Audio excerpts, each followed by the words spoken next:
7 মাস বয়সী শিশু ওমর ফারুক সবেমাত্র বসতে শিখেছে, অথচ জন্মের আগেই হারিয়েছে বাবাকে। 2024 সালের 16 জুলাই কোটা সংস্কার আন্দোলন চলাকালে ঢাকার নিউ মার্কেটে পুলিশের গুলিতে নিহত হন বাবা শাহজাহান। অনাগত সন্তানের মুখ দেখার আগেই পৃথিবী থেকে নেন চিরবিদায়।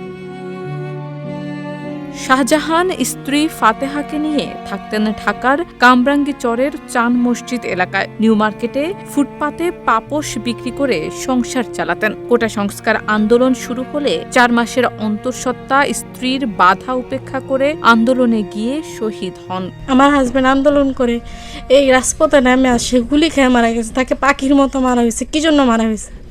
কি অপরাধ ছিল তার তো কোনো অপরাধ ছিল না। তারা শুধু চাইছে বাংলাদেশ স্বাধীন হোক, অত্যাচারের থেকে বাংলাদেশ বাঁচুক। তারা এতটুকু চাইছে, আর কোনো তো অন্যায় ছিল না। ওয়ালটন এখন দেশের সীমানা পেরিয়ে পৌঁছে গিয়েছে 50টিরও বেশি দেশে।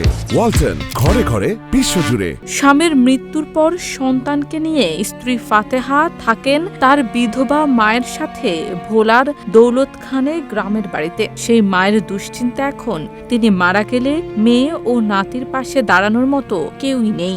আমার স্বামী নেই, এখন যে আমি মায়া লইয়া কীভাবে কী হালে চলুম, আমার কোনো রাস্তা নাই।